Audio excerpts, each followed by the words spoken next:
क्या हम God like को BMPS 2026 की ट्रॉफी लिफ्ट करते हुए देख सकते हैं? क्या मान्य द मैजिशियन का मैजिक चल पाएगा? क्या एस पावर AKA रुद्र का वो रौद्र रूप देखने को मिलेगा जिसने पहले भी ट्रॉफीज जीती हैं? क्या एडमिनो अपना गॉडमिनो मोड वापस ला पाएगा? और क्या 100 में इस BMPS में गॉड लाइक का वो डार्क हॉर्स बनकर उभर सकता है जो टीम के लिए ट्रॉफी तक पहुंचने का रास्ता आसान कर दे? और सबसे बड़ा सवाल, वो कौन सा पॉइंट होने वाला है जिसे सुनने के बाद शायद आप सब भी मुझसे एग्री करोगे? उस पॉइंट के बारे में हम वीडियो के लास्ट में बात करेंगे, इसलिए वीडियो में मेरे साथ एंड तक बने रहना, क्योंकि आज हम सिर्फ प्रेडिक्शन ही नहीं करेंगे बल्कि एनालिसिस करेंगे कि आखिर गॉड लाइक के पास ट्रॉफी जीतने के कितने चांसेस हैं। लेकिन उससे पहले अगर चैनल को सब्सक्राइब नहीं किया है तो कर दो और बेल आइकन को भी प्रेस कर दो और कमेंट्स में जरूर बताना आपके हिसाब से गॉड लाइक फाइनल्स में किस रैंक पर फिनिश करेगी, और वीडियो को हाइप करना मत भूलना।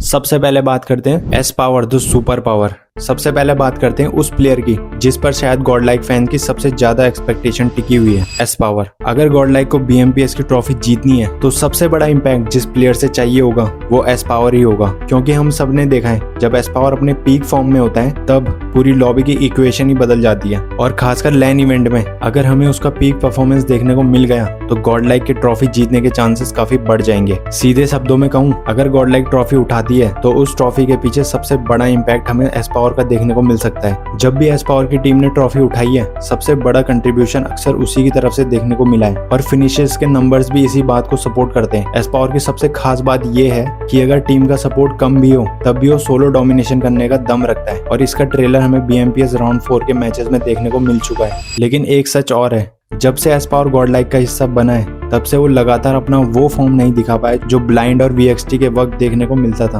और शायद यही उन बड़े रीजन में से एक रहा है जिसकी वजह से गॉड लाइक ट्रॉफी नहीं उठा पाई। क्योंकि जब ब्लाइंड और VXT ने ट्रॉफी जीती थी तब उन टीम्स का MVP एस पावर ही था, और यहीं से समझ आता है कि एस पावर का डोमिनेट करना गॉड लाइक के लिए कितना जरूरी है। लेकिन जितनी डेंजरस उसकी गन पावर है उतना ही कभी कभी उसका ओवर अग्रेशन भी देखने को मिलता है, और कई बार वही अग्रेशन कैजुअलिटी में कन्वर्ट हो जाता है। और अगर तुम्हें मान्य को 11 फिनिशेस वाला गेम याद हो तो एक बार LAFP वर्सेस गॉडल वाली फाइट पर फोकस करो। एस पावर सबसे पहले एक नेट से नॉक निकाल देता है, फिर उसके बाद सोलो रश करने का डिसीजन लेता है, लेकिन बैकअप के लिए मान्य और सौम्य थोड़ी डिस्टेंस पोजीशन में होते हैं। इसी बीच एस पावर एक और नॉक निकाल लेता है, और फिर जहां उसे काम और कंपोज एग्रेशन दिखाते हुए बैकअप का वेट करना चाहिए था वहीं वो ओवर एग्रेसिव होकर खुद नॉक खा जाता है, और यही कैजुअलिटीज टीम को वीक कर देती है। अगर गॉड लाइक यहाँ से 3 मैन रहती तो चिकन डिनर के चांसेस और ज्यादा बढ़ सकते थे, और इसी तरह के मोमेंट्स में इजी पॉइंट्स मिस हो जाते हैं जो कई बार ट्रॉफी और हार्ट ब्रेक के बीच का डिफरेंस बन जाते हैं। लेकिन एस पावर की सबसे अच्छी बात यह है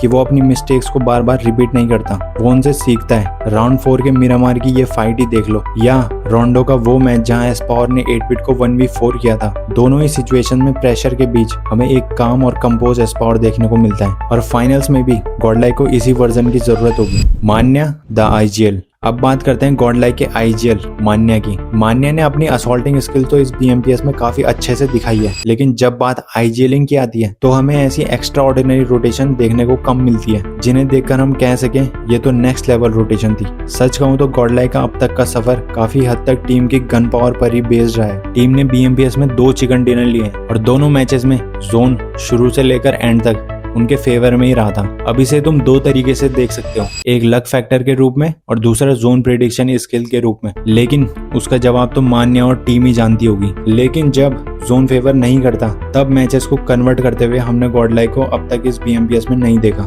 हाँ, एक अच्छी बात जरूर रही, राउंड 3 से टीम ने H2H फाइट्स और थर्ड पार्टीज के थ्रू अपनी असॉल्टिंग स्किल के दम पर काफी पॉइंट सिक्योर किए, लेकिन कैजुअलिटीज के कारण एंड सर्कल में टीम अक्सर वीक हो जाती थी, और इसी वजह से चिकन डिनर दूर रह जाता था जो फाइनल्स के लिए एक कंसर्निंग फैक्टर हो सकता है। तो सॉल्यूशन क्या है? सिंपल, जोन फेवर ना भी करे तब भी अननेसेसरी कैजुअलिटीज लेने से बचना होगा। थर्ड पार्टी कब लेनी है और किस मोमेंट पर लेनी है, इसका क्विक डिसीजन मेकिंग बहुत इंपॉर्टेंट होगा, और लास्ट जोन तक स्ट्रॉन्ग मैन पावर के साथ सरवाइव करना होगा, तभी कंसिस्टेंटली पॉइंट्स आएंगे। और सिर्फ एक दिन नहीं, पूरे 3 दिन, क्योंकि BMPS फाइनल कंसिस्टेंसी का गेम है। लेकिन ये बोलना जितना आसान है उतना करना नहीं, और यहीं आकर सारा गेम रुक जाता है टीम सिनर्जी और कोऑर्डिनेशन पर, जिसे ऑडियंस से ज्यादा प्लेयर्स ही समझ सकते हैं। और अब उस सिनर्जी का असली टेस्ट होगा ग्रैंड फाइनल्स में, 100 में the dark horse. Saumya team का सबसे नया एडिशन है, लेकिन नया प्लेयर होने के बावजूद कंसिस्टेंसी के मामले में शायद सबसे आगे वही नजर आया है। और ये भी कह सकते हैं कि गॉडलाइक के प्लेयर्स में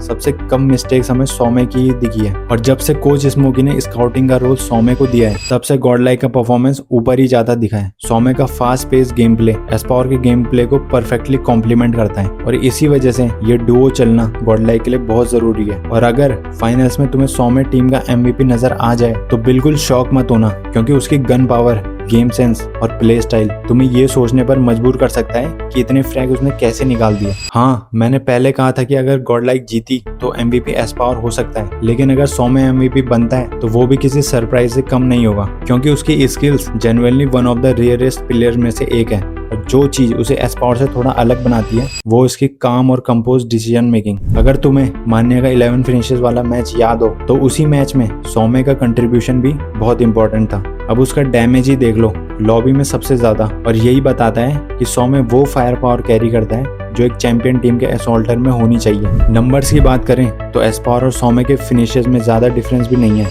जो ये दिखाता है कि सौम्य का परफॉर्म करना टीम के लिए कितना जरूरी है। लेकिन अब असली टेस्ट होगा लैन में, क्योंकि लैन और ऑनलाइन खेलने में बहुत डिफरेंस है। लैन का प्रेशर अलग होता है। लैन में ऑडियंस का रोर नेक्स्ट लेवल में होता है, इंटेंसिटी पीक पर होती है, और कई बार प्लेयर्स को कॉल्स देने में भी दिक्कत होती है। अब देखना ये होगा क्या सौम्य अपनी कंसिस्टेंसी लैन में मेंटेन कर पाता है। एडमिनो द गॉडमिनो मोड। अगर एडमिनो की BMPS की जर्नी की बात करें तो वो किसी रोलर कोस्टर राइड से कम नहीं रही। एक वक्त था जब एडमिनो फ्रंट लाइन पर दिखा करता था, और आज वो सपोर्ट रोल में टीम के लिए इम्पैक्ट क्रिएट करते हुए नजर आता है। लेकिन रोल कभी भी एक सवाल को छुपा नहीं सकता कि वो 1v1 सिचुएशन में चोक क्यों हुआ। शुरुआती राउंड्स में हमें मल्टीपल 1v1 चोक्स देखने को मिले, और वो परफॉर्मेंस नजर ही नहीं आई जो फैंस उनसे एक्सपेक्ट करते हैं। लेकिन राउंड 3 और राउंड 4 में एडमिनो का गेम इंप्रूव हुआ। बस दिक्कत ये रही कि मान्या, एस्पावर और सौम्य के परफॉर्मेंस ने उस इम्प्रूवमेंट को ओवरशैडो कर दिया, इसलिए ज्यादा लोगों का ध्यान उस तरफ गया ही नहीं। अगर तुम्हें इरेंगल का मैच याद हो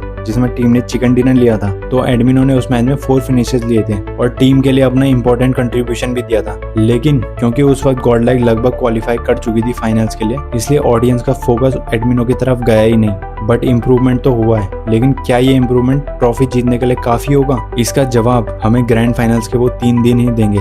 द कर्स ऑफ डे 3। और अब आते हैं उस पॉइंट पर जिस पर शायद आप सब भी मुझसे एग्री करोगे कि गॉडलाइक के लिए सबसे मुश्किल दिन हमेशा डे 3 रहा है, क्योंकि पहले 2 दिन में टीम पोडियम रेस में नजर आती है, लेकिन डे 3 आते ही वो कंसिस्टेंसी कहीं ना कहीं मिसिंग लगती है। गेम प्ले में प्रेशर दिखने लगता है और वो चैंपियन वाला इंटेंट नजर ही नहीं आता जो ट्रॉफीज जिताता है। और शायद यही वजह है कि गॉडलाइक बार बार ट्रॉफी के इतने पास आकर भी जीत ही नहीं पाई।